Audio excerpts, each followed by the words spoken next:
Ito ang GMA Regional TV News. Hulikam ang banggaan ng dalawang motorsiklo sa Mangaldan, Pangasinan. Papasok ang puting motorsiklo sa isang intersection sa barangay Gigilonen nang masalpok ito ng itim na motorsiklo. Sumemplang ang parehong rider at ang angkas ng isa sa kanila. Dalawa sa kanila ang naospital. Ayon sa pulisya, nagkaareglo na ang mga sangkot sa banggaan. Patay ang isang magkasintahan matapos pagsasaksakin sa Surala, South Cotabato. Sa investigasyon ng pulisya, nagpapahinga ang mga biktimang sina alias Nene at Boboy sa loob ng kanilang bahay sa Barangay Moloy noong Huwebes. Pinasok ng dating karelasyon ni Nene na si alias Tonto ng bahay at pinagsasaksak sila.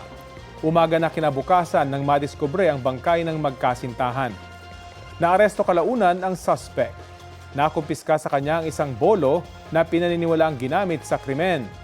Selos ang tinitingnan ng pulisya na motibo sa pagpatay sa mga biktima na ikakasal na sana sa Hunyo. Nahaharap sa kaukulang reklamo ang suspect na hindi pa rin nagbibigay ng pahayag.